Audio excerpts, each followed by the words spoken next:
Hey, what's going on, everybody? This is Tyrone back with Tech Life. And a few of you have sent me an email over the past few days asking, what do these analysts mean that are saying that T-Mobile has bigger upside if the merger is not approved, if T-Mobile has limited spectrum? So I just wanted to make this video today kind of explaining as to why I think they see more upside if the merger is not approved than if the merger were to be approved. So I don't know if you've guys seen the recent articles, but there are some saying that Sprint could be sold off in parts if the merger is not approved, and that T-Mobile could see much bigger upside if the merger is not approved. So for one, I think the reason that they see a bigger upside is because T-Mobile doesn't have to take on Sprint's $44 billion in debt. I think that's the number one. I know T-Mobile themselves, they're in debt about $33 billion, but they are financially much better positioned to handle that debt. Now, of course, the combination of the company, they take on that $44 billion plus the $33 billion. That does accumulate to a very high amount, but the company combined has more revenue and more assets to also handle that debt. And they, of course, could potentially be much better positioned to refinance that higher debt as the growth and such on the network side continues and gives them a much better opportunity for scalability. And then the second point that I think is the reason that the analysts are predicting such high upside is T-Mobile is predicted to grow the same, if not more, at least in the year of 2020.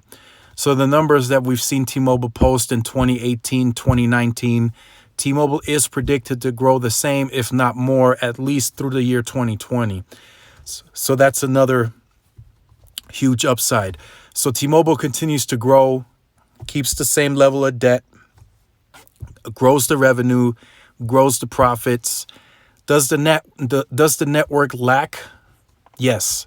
They are limited on spectrum, and they don't have the same type of cash flow that they can invest on capital like a Verizon that has less spectrum now if we don't include the millimeter wave. You know, since T-Mobile gained Band 71, Verizon now has the least amount of spectrum when it comes to licensed spectrum. Licensed spectrum. Verizon has the least amount at this point since T-Mobile gained Band 71.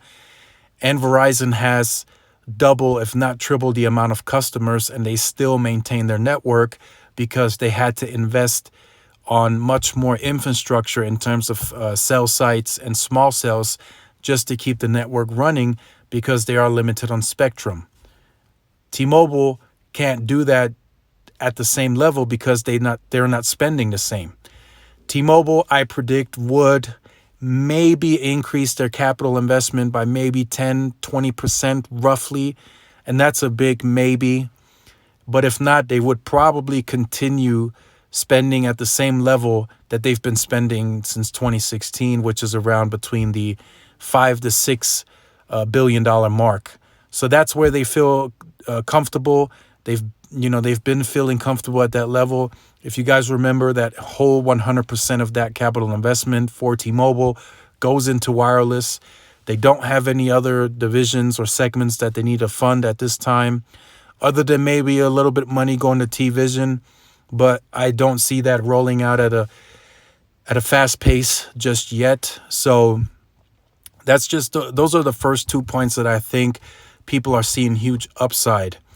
And then another upside is they can participate in future spectrum auctions. So when we have the CBRS coming up, some more mid-band potentially, maybe some more higher band, they can, gather funds and compete in those auctions for, slices of spectrum. Now, can they necessarily outbid AT&T or Verizon? No, but in more of the recent auctions, the FCC has made it to where there's like a second or third phase to the spectrum. And then even carriers that have lower funds can also bid and get some of that spectrum. So T-Mobile could fall into that category and still get like maybe 20, 30, 40 megahertz of slices of the specific spectrum that's available at that time. So there is definitely ways on competing for T-Mobile to further gain scalability that they need at the size that they're growing, and then also make more profits. Now, of course, one thing that is hurting T-Mobile, they are promotional top heavy, I would say. They're coming in very aggressive on some of the promotional offerings. So that could potentially lower their ARPU and it not be as high as what AT&T and Verizon are posting. But again, from that switchers pool that they mentioned in that conference, they want to be the best positioned to grab most of the customers in the industry, and that's the position they're going to potentially keep. And I can probably say with confidence they will keep if the merger is not approved. So there's always every quarter, depending on how they feel the quarter's going, there's always going to be promotional rates and offerings throughout the quarter so they can keep posting that, 1.1, 1.2, 1.9 million for the quarter, and they're gaining their profits in volume. So I mentioned that on one of my other videos. So what T-Mobile makes off of 1 million customers gained, AT&T potentially makes the same off of 100,000 gained because they charge more. But, T-Mobile slowly pulling customers away from the industry has forced the other carriers to make adjustments like offering unlimited, offering value with the plans. So T-Mobile could further advance that and then, just create more value and force the others like Verizon, Apple Music, Disney Plus, AT&T, HBO Max to the others would then, continue to react to T-Mobile's offerings. And that's what they said at the conference, that they are, or they want to be the leader when it comes to that competition. And they want to compete very, very, very heavy. And they want to pull in most of those customers that are switching. Like right now, T-Mobile has a great deal. 2 lines, $90, taxes and fees included. 2 iPhone 11s free. That's a really good deal. That's even better than the 2-line promo that they used to offer. I believe it was 2 lines for $100. They now went $10 low. 2 lines $90, 2 free iPhones, iPhone 11s. So that is a very smart move, in my opinion, from T-Mobile to do so. So again, from a competition standpoint, they come in very competitive.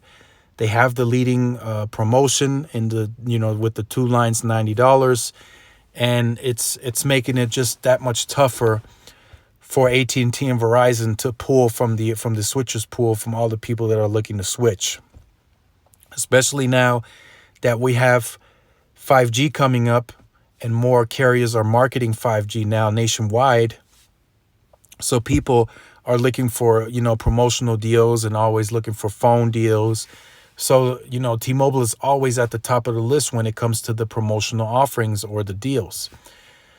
So that is part of the reason why I think the analysts are saying that T-Mobile has bigger upside because, again, once the company is merged, there's going to be job cuts. That's just going to happen. There's stores that are right next to each other that are going to be closed, and they can't keep all the employees. So that's just a fact. There's going to be an ongoing network integration that's not going to slow down within the first 3 years. I think the first 3 years are going to be the hardest in terms of the integration, but after that, it continues. So we're talking network expansion, integrating the networks, getting more stores rolled out in new market penetration to penetrate with retail stores. So there's just going to be a whole lot going on that's going to keep them distracted while AT&T and Verizon just further and further along push out their lead in network performance, network quality, and network size as T-Mobile has to then integrate the networks. I predict first 3 years as they integrate networks, not much is going to happen in terms of expansion, in terms of their network growth. I think we may see a few things happening here and there, but most of the capital investment that T-Mobile will spend during that 3-year period will be finishing up the integration of the networks. They want to get that completed as soon as possible, and I think that happens within the first 3 years. So that means integrating towers, moving equipment from one tower to the next to integrate, decommissioning cell sites that they don't want to keep. They're only going to keep about 10,000 of Sprint cell sites. T-Mobile is already well aware of which cell sites they're going to keep. They have the network modeling already set up. It's been set up 2 years ago. And so they're definitely ready to make this happen. But again, it's going to keep them distracted for a bit as they work towards that goal. Now, once that's all done, Neville Ray said about a full 6 years, then they could potentially then fully compete. But in the meantime, I mean, who knows what happens? We just don't know. Maybe the investors pressure the board to make changes, to increase prices. Would prices increase if T-Mobile stays standalone? Yes. Does Sprint go out of business anyway? Potentially that could be the case. They'd be sold off in parts. Then Verizon and AT&T could get a hold of that band 41, which would be very scary for T-Mobile. So it's just all, it's just all over the place with this merger. This merger definitely changes the wireless landscape. Don't get me wrong. That's 100% correct. The new T-Mobile can do more a lot faster and gain scalability a lot faster than it would take to materialize if they had to wait for spectrum auctions and for that spectrum to clear, which usually spectrum clearing usually takes anywhere from 18 to 24 months. So having access to a band 41, immediately since it's already cleared would be a clear advantage to getting to the scalability that they want to get to and the average speeds of 450 megabits per second. They could do that a lot faster than waiting for all of that to materialize as the standalone company. So I just wanted to make this video giving you guys my thoughts. Of course, leave your guys' thoughts in the comment section down below. Do you guys think that T-Mobile has the type of upside that these analysts are predicting? Like I said, I do think so. I think the stock goes up even further if the merger is not approved, just based on the fact that they don't have to take that debt from Sprint and that they don't have to, get sidetracked with all the network and stuff, the integration, the billing systems, all that. They pretty much just continue down that positive path that they've been heading towards.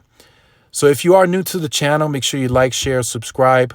Also hit the notification bell so you are notified when I upload content like this.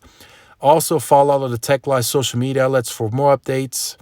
And this is Tyrone with Tech Life, and I will see you guys in the next video. Peace.